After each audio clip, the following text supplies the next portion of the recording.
साथियों नमस्कार, स्वागत है आपका अपने चैनल सक्सेस जंक्शन एक कदम सफलता की ओर में। और हम लेकर के आ गए आपके लिए MPPSC, UPSI, UPPCS, SBI clerk, SSC और अन्य सभी परीक्षाओं की दृष्टि से अति महत्वपूर्ण 360 डिग्री करंट अफेयर, यानी कि यहाँ पर आपको हर एक प्रश्न के बारे में फुल डिटेल में जानकारी दी जाएगी, जिससे अगर उससे संबंधित कोई अन्य प्रश्न भी आपकी परीक्षा में देखने को मिलता है तो आप उसे भी बड़ी आसानी से सॉल्व कर सकते हैं। जैसा कि आपको पता है, करंट अफेयर का पैटर्न अब चेंज हो गया है। आपसे हर एक प्रश्न के बारे में डीपली नॉलेज मांगी जाती है। जैसा कि अभी हाल ही में आईबी का एग्जाम हुआ है, वहां पर ऐसे ही प्रश्न देखे गए हैं। तो उसी पैटर्न को बेस बना करके हम लेकर के आ गए अपनी आज की करंट अफेयर। तो चलिए शुरुआत करते हैं, आज के सेशन के बारे में आपको बताते हैं। देखिए, तो टुडे सेशन की बात कर लेते हैं। सबसे पहले यस्टरडे का रिवीजन कराया जाएगा, यानी कि कल हमने जो करंट अफेयर कराई है, रैंडमली उसमें से 3 प्रश्न आपसे पूछे जाएंगे, जिसका आपको आंसर देना है और आपको खुद अपने आप को ये जज करना है कि कल वाले प्रश्न आपको याद हैं या फिर नहीं। उसके बाद टुडे करंट अफेयर, जो आज की महत्वपूर्ण करंट अफेयर है, फुल एनिमेशन फुल डिटेल के साथ में आपको कराई जाएगी। उसके बाद में एमपी करंट अफेयर, जो मध्य प्रदेश करंट अफेयर की महत्वपूर्ण प्रश्न बने हैं, उन सारे प्रश्नों को आपको विद एनिमेशन विद डिटेल जानकारी के साथ में कराया जाएगा। उसके बाद स्टैटिक जीके जो है वो हर एक एग्जाम में आपको देखने को मिलती है। तो स्टैटिक जीके महत्वपूर्ण जितनी भी होंगी वो सारी स्टैटिक जीके आपको कराई जाएगी। उसके बाद में होमवर्क विद स्क्रीनशॉट, यानी कि कल हमने आपसे एक प्रश्न पूछा था, उसका जवाब जिन लोगों ने दिया होगा उनका नाम स्क्रीनशॉट के साथ में आपको स्क्रीन पर देखने को मिलेगा। उसके बाद टुडे होमवर्क, यानी कि आज हम आपसे एक प्रश्न पूछेंगे, जिसका जवाब देने पर कल वाली वीडियो में आपका नाम भी आएगा। तो वीडियो को बड़े गौर से शुरू से अंत तक देखिएगा और लास्ट में उस प्रश्न का जवाब जरूर दीजिएगा। चलिए शुरुआत करते हैं और सबसे पहले रिवीजन की ओर चलते हैं। देखिए, पहला प्रश्न रिवीजन वाला। तो किस आईआईटी ने सांस लेने वाला एक उपकरण बनाया है जो ऑक्सीजन की बर्बादी को कम करेगा? आईआईटी रोपड़, आईआईटी खड़गपुर, आईआईटी कानपुर या फिर आईआईटी बॉम्बे? चलिए आंसर देख लेते हैं इसका। सही आंसर है डी, यानी कि आईआईटी बॉम्बे ने ये उपकरण बनाया है। और इस प्रश्न के बारे में कल वाली वीडियो में हमने आपको पूरी डिटेल में जानकारी दी थी, तो फिर जानकारी देने का दोबारा उसको रिवीजन करने का कोई मतलब नहीं है। चलिए रिवीजन के अगले वाले प्रश्न पर चलते हैं। देखिए, अभी हाल ही में किसे इंटरनेशनल इनविंसिबल गोल्ड मेडल पुरस्कार प्रदान किया गया है? नरेंद्र सिंह तोमर, पीयूष गोयल, रमेश पोखरियाल निशंक या फिर नितिन गडकरी? चलिए आंसर देख लेते हैं। सही आंसर है, यानी कि रमेश पोखरियाल निशंक, जो हमारे शिक्षा मंत्री हैं, उन्हें हाल ही में इनविंसिबल गोल्ड मेडल पुरस्कार प्रदान किया गया है। चलिए आगे बढ़ते हैं। किस राज्य सरकार ने ऑटो टैक्सी ड्राइवर एवं श्रमिकों के लिए 1250 करोड़ रुपए की कोविड-19 राहत पैकेज की घोषणा की है? कर्नाटक, छत्तीसगढ़, राजस्थान या उत्तराखंड? चलिए देखते हैं आंसर। सही आंसर है ए, यानी कि कर्नाटक राज्य सरकार ने 1250 करोड़ रुपए की कोविड-19 पहल की घोषणा की है। ठीक है, तो चलिए शुरुआत करते हैं आज की करंट अफेयर, महत्वपूर्ण करंट अफेयर जो 21 मई टुडे करंट अफेयर की शुरुआत करते हैं, आगाज करते हैं आज के सेशन का। पहला प्रश्न देखिए आपके सामने आ रहा है। देखिए पहला प्रश्न, किस राज्य सरकार ने ब्लैक फंगस नामक बीमारी को महामारी घोषित कर दिया है? उत्तर प्रदेश, राजस्थान, मध्य प्रदेश या फिर बिहार? चलिए आंसर देखते हैं। सही आंसर बी, यानी कि राजस्थान सरकार ने ब्लैक फंगस नामक बीमारी को महामारी घोषित कर दिया है। आइए इस प्रश्न के बारे में आपको कुछ डिटेल में जानकारी देते हैं। देखिए, अभी हाल ही में राजस्थान सरकार ने ब्लैक फंगस यानी कि म्यूकर मैकोसिस को महामारी घोषित किया है और ऐसा करने वाला राजस्थान पहला राज्य बन गया है। तो याद रखिएगा, ब्लैक फंगस को महामारी घोषित करने वाला पहला राज्य कौन सा है? तो राजस्थान। राज्य में इस बीमारी के मामलों की संख्या लगातार बढ़ती जा रही है, जो मुख्य रूप से कोविड से ठीक होने वाले लोगों को प्रभावित करती है। यानी जो लोग कोविड से रिकवर हो रहे हैं, सबसे ज्यादा उनको ही ये बीमारी प्रभावित कर रही है। कौन सी? Black fungus. ठीक है, राजस्थान महामारी अधिनियम 2020 के तहत राज्य में ब्लैक फंगस को एक उल्लेखनीय बीमारी के रूप में अधिसूचित किया गया है। तो एक्ट याद रखिएगा, राजस्थान महामारी अधिनियम 2020 के अंतर्गत इसे अधिसूचित किया गया है। ठीक है, और सीएम कौन है राजस्थान के? तो अशोक गहलोत है, आपको पता ही होगा। तो ये महत्वपूर्ण जानकारी हो गई ब्लैक फंगस से संबंधित। अभी हाल ही में राजस्थान ने इसको जो है महामारी घोषित किया है। चलिए बढ़ते हैं अगले प्रश्न की ओर। देखिए, विश्व मधुमक्खी दिवस कब मनाया गया? अति महत्वपूर्ण यह प्रश्न है, क्योंकि पिछली बार यह प्रश्न जो है वो यूपीपीसीएस ने पूछा था। 18 मई, 17 मई, 19 मई या फिर 20 मई? तो बताइए विश्व मधुमक्खी दिवस कब मनाया गया है? चलिए आंसर देख लेते हैं। सही आंसर है डी, यानी कि 20 मई को विश्व मधुमक्खी दिवस मनाया गया है। तो चलिए इस दिवस के बारे में जो महत्वपूर्ण जानकारी है वो आपको दे देते हैं, जो आपकी परीक्षाओं की दृष्टि से अति महत्वपूर्ण साबित होने वाली है। देखिए, विश्व मधुमक्खी दिवस हर साल 20 मई को मनाया जाता है। मधुमक्खी दिवस समारोह मानव गतिविधियों द्वारा मधुमक्खियों जैसे कीटों के लिए खतरों के बारे में जागरूकता बढ़ाता है। यानी कि मानव जो लोग हैं, जो प्लास्टिक वगैरह जला देते हैं, ठीक है, और जो प्रदूषण फैला रहे हैं, तो उससे मधुमक्खियों के ऊपर क्या इफेक्ट पड़ रहा है उसके बारे में जानकारी देने के लिए यह दिवस मनाया जाता है। संयुक्त राष्ट्र संघ ने दिसंबर 2017 में इस दिवस को मनाने की मंजूरी दी थी और 20 मई 2018 को पहला मधुमक्खी दिवस मनाया गया था। दोनों डेट आपको याद रखनी है, कब इसकी अनुमति मिली थी और कब इसको मनाया गया था। तो याद रखिएगा 20 मई 2018 को पहली बार मनाया गया था।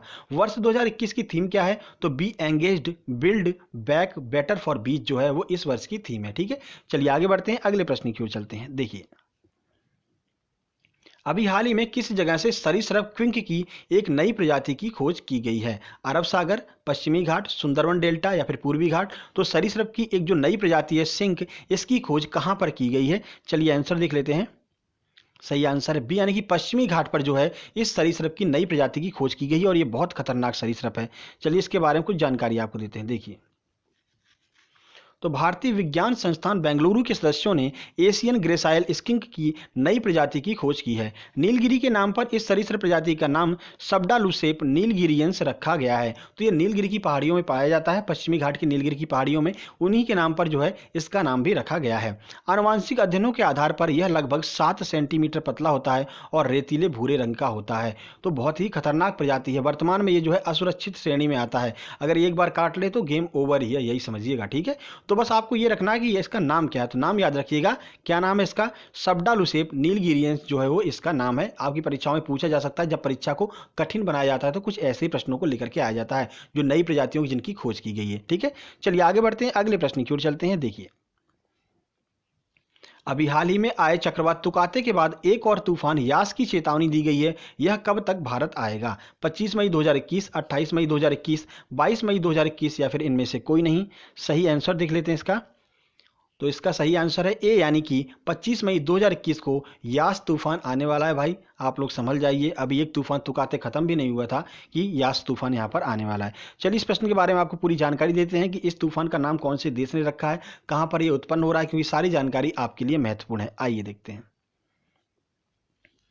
तो देखिए, भारत मौसम विज्ञान विभाग के अनुसार बंगाल की खाड़ी के ऊपर चक्रवात यास के 25 मई 2021 के आसपास आने की संभावना है। यह 2021 में बंगाल की खाड़ी के ऊपर बनने वाला पहला तूफान होगा। तो याद रखिएगा, 2021 में बंगाल की खाड़ी पर बनने वाला पहला तूफान कौन सा है? तो वो यास है। 2021 में आने वाला दूसरा तूफान कौन सा है? तो वो यास है। पहला तूफान कौन सा है? तो पहला तूफान तुकाते है। ठीक है, और चक्रवात को ओमान द्वारा यास नाम दिया गया। तो यास जो चक्रवात है इसे नाम किसने दिया? तो ओमान देश ने दिया है। मतलब अलग अलग देश जो है वो तूफानों को नाम देते हैं। तो तुकाते को नाम किसने दिया था? तो याद रखिएगा, तुकाते तूफान का नाम म्यांमार के द्वारा दिया गया था। ठीक है, चलिए आगे बढ़ते हैं, अगले प्रश्न की ओर चलते हैं। अभी हाल ही में किस संगठन के द्वारा ऑक्सीजन रिसाइकलिंग सिस्टम तैयार किया गया है? Indian air force, DRDO, Indian navy या फिर इंडियन आर्मी? चलिए आंसर देख लेते हैं इसका। सही आंसर है सी, यानी कि इंडियन नेवी के द्वारा अभी हाल ही में ऑक्सीजन रिसाइकलिंग सिस्टम तैयार किया गया है। अब ये ऑक्सीजन रिसाइकलिंग सिस्टम क्या है, किस तरह से हमारी मदद करेगा, आइए पूरी जानकारी आपको देते हैं। देखिए, तो भारतीय नौसेना ने मौजूद ऑक्सीजन संकट को कम करने के लिए एक ऑक्सीजन रिसाइकलिंग सिस्टम ORS तैयार किया है। भारतीय नौसेना के दक्षिणी नौसेना कमान के डाइविंग स्कूल ने इस प्रणाली को जो है मतलब बनाया है। ठीक है, इसकी मदद से क्या होगा कि ऑक्सीजन जो निर्माण जो व्यर्थ हो रहा है उस ऑक्सीजन का पुनर्निर्माण किया जा सकेगा। इसे मौजूदा मेडिकल ऑक्सीजन सिलेंडरों के जीवन को 2 से 4 गुना बढ़ाने के लिए डिजाइन किया गया है। यानी जो ऑक्सीजन सिलेंडर होते हैं वो बहुत जल्दी खत्म हो जाते हैं, तो उनकी जो जीवन है उनका जो जीवन है मतलब जो वो जल्दी खत्म हो जाते हैं उसको कम करके मतलब कि 2 से 4 गुना तक उसके जीवन को बढ़ा दिया जाएगा। ठीक है, इस तरह से उसमें सिस्टम लगाया जाएगा। तो किसने इसका निर्माण किया है? तो याद रखिएगा, भारतीय नौसेना ने निर्माण किया है और दक्षिणी कमान ने इसका मुख्य रूप से निर्माण किया है, ये जरूर याद रखिएगा। चलिए आगे बढ़ते हैं, अगले प्रश्न की ओर चलते हैं। अभी हाल ही में 51वें भारतीय हस्तशिल्प मेले का उद्घाटन कहां पर किया गया है? ये प्रश्न बहुत ज्यादा महत्वपूर्ण है, याद रखिएगा, आपकी परीक्षाओं में पूछा जा सकता है। उत्तर प्रदेश, बिहार, दिल्ली या फिर राजस्थान? चलिए आंसर देखते हैं पहले इसका। सही आंसर है सी, यानी कि दिल्ली में जो है 51वें भारतीय हस्तशिल्प मेले का उद्घाटन किया गया है और ये वर्चुअल रूप से किया गया है। ठीक है, आभासी रूप से। चलिए आपको पूरी जानकारी देते हैं। देखिए, तो 19 मई 2021 को दिल्ली के आभासी भारतीय हस्तशिल्प और उपहार मेले के 51वें संस्करण का उद्घाटन किया गया है। यह मेला घर, फैशन, जीवन शैली, वस्त्र और फर्नीचर जैसे क्षेत्र में भारत का सबसे बड़ा आभासी मेला है। मेले में 2000 उत्पाद अभ्यर्थियों का प्रदर्शन करने वाले 1500 निर्माता और निर्यातकों की भागीदारी होगी। लगभग 1500 निर्माता और निर्यातक जो हैं इसमें रजिस्ट्रेशन करा चुके हैं। आभासी रूप से इस मेले का आयोजन किया जा रहा है। 85 से अधिक देश के विदेशी खरीदार पहले ही पंजीकरण करा चुके हैं। यानी कि जो 85 से अधिक देश के जो खरीदार होते हैं, मतलब जो ये सामान खरीदना चाहते हैं, वो लोग ऑलरेडी यहाँ पर रजिस्ट्रेशन करा चुके हैं। यानी सबसे ज़्यादा इसमें जो खरीदारी होती है वो विदेशियों के द्वारा की जाती है। ठीक है, तो वर्चुअल आधार पर इस बार जो है आयोजित किया जा रहा है। याद रखिएगा, दिल्ली में ये आयोजित किया जा रहा है। चलिए आगे बढ़ते हैं अगले प्रश्न की ओर। अभी हाल ही में किस राज्य ने ICU and oxygen on wheels सेवा की शुरुआत की है? कर्नाटक, केरल, तमिलनाडु या फिर इनमें से कोई नहीं? चलिए आंसर देखते हैं इसका। सही आंसर है यानी कि कर्नाटक सरकार ने अभी हाल ही में ICU and oxygen on wheels सेवा की शुरुआत की है। चलिए आपको कुछ जानकारी देते हैं, देखिए। तो 19 मई 2021 को कर्नाटक में इंटेंसिव केयर यूनिट, देखिए आईसीयू का फुल फॉर्म याद रखिएगा, आपको नहीं पता होगा आईसीयू का फुल फॉर्म। आईसीयू का फुल फॉर्म होता है इंटेंसिव केयर यूनिट और ऑक्सीजन ऑन व्हील्स सेवा की शुरुआत कर्नाटक राज्य सरकार के द्वारा की गई है।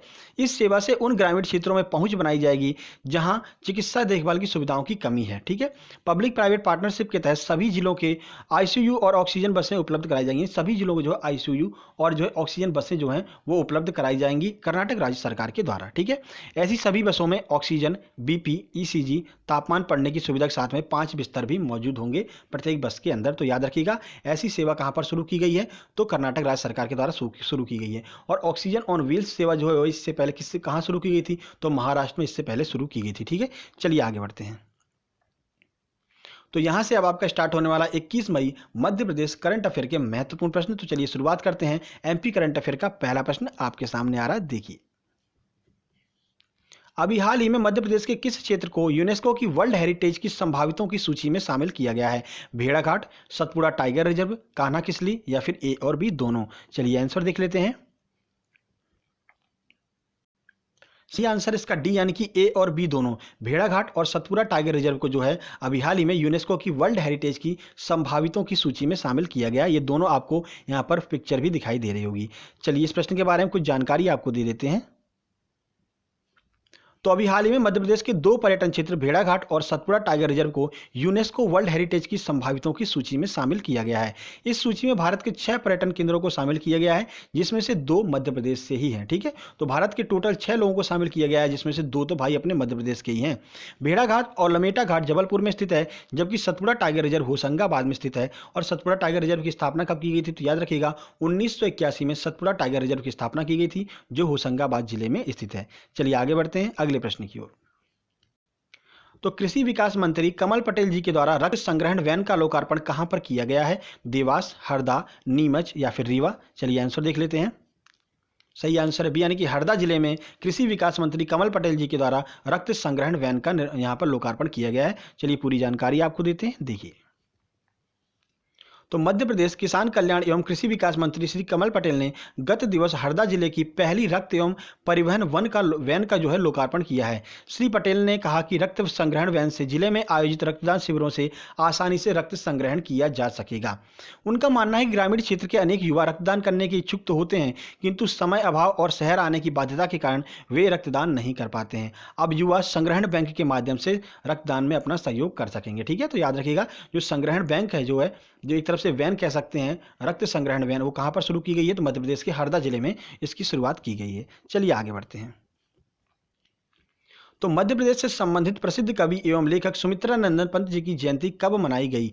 20 मई, 18 मई, 19 मई या फिर 10 मई? चलिए आंसर देख लेते हैं। सही आंसर है ए यानी कि 20 मई को जो है लेखक एवं कवि सुमित्रा नंदन पंत जी की जयंती मनाई गई है। देखिए जानकारी आपको देते हैं।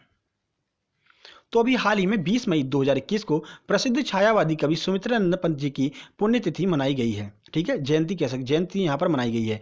मुख्यमंत्री श्री शिवराज सिंह चौहान ने उनकी जयंती पर उन्हें नमन किया है। ठीक है, तो यहाँ पर जयंती कर लीजिएगा, पुण्यतिथि नहीं है। तो जयंती पर उनको नमन किया गया है। श्री पंत पद्म भूषण, ज्ञानपीठ पुरस्कार, साहित्य अकादमी पुरस्कार से सम्मानित अध्यापक, लेखक एवं कवि थे। तो इनको जो है पद्म भूषण भी मिल चुका है, ज्ञानपीठ पुरस्कार भी मिल चुका है और साहित्य अकादमी पुरस्कार भी इनको दिया जा चुका है। इनकी प्रमुख रचनाएं देख लेते हैं जो आपकी परीक्षा की दृष्टि से अति महत्वपूर्ण है। रचनाएं आपसे जरूर पूछी जाएंगी। तो झरना, बर्फ, पुष्पलता, तारों की चुनरी ओढ़े, गगन से उतरती संध्या, ये आदि जो है ये वो इनकी जो है महत्वपूर्ण रचनाएं हैं। चलिए आगे बढ़ते हैं। तो यहां से आपका स्टैटिक जीके के महत्वपूर्ण प्रश्न स्टार्ट हो रहे हैं। आइए देखते हैं स्टैटिक जीके का पहला प्रश्न, देखिए। तो निम्नलिखित में से किसे उड़न परी के नाम से जाना जाता है? मिल्खा सिंह, पीटी ऊषा, हिमा दास या फिर इनमें से कोई नहीं? चलिए आंसर देखते हैं। सही आंसर है बी कि पीटी ऊषा को उड़न परी के नाम से जाना जाता है। आइए कुछ जानकारी आपको देते हैं।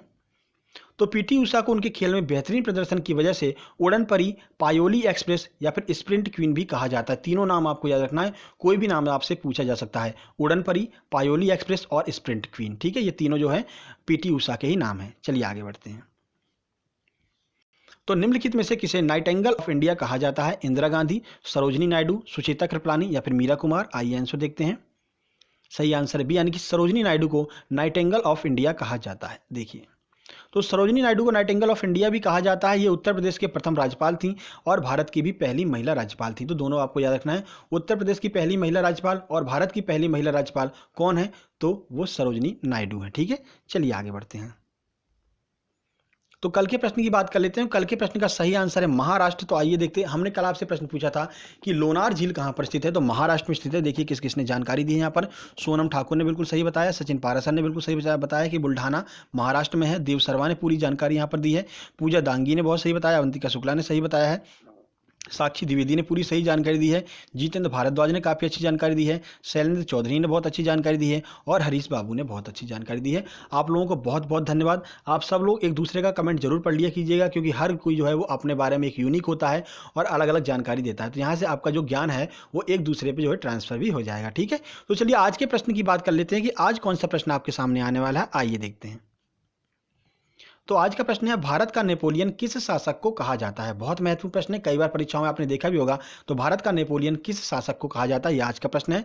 साथ ही आपको बता दें कि हम रोज दोपहर में 12 बजे आपके लिए एमपीपीएससी वालों के लिए महत्वपूर्ण प्रैक्टिस सेट लेकर के आते हैं। कल हम सूचना एवं संचार प्रौद्योगिकी का जो है सेट लेकर के आए थे, प्रैक्टिस सेट, और आज भी हम आपके लिए महत्वपूर्ण प्रैक्टिस सेट लेकर के आने वाले हैं।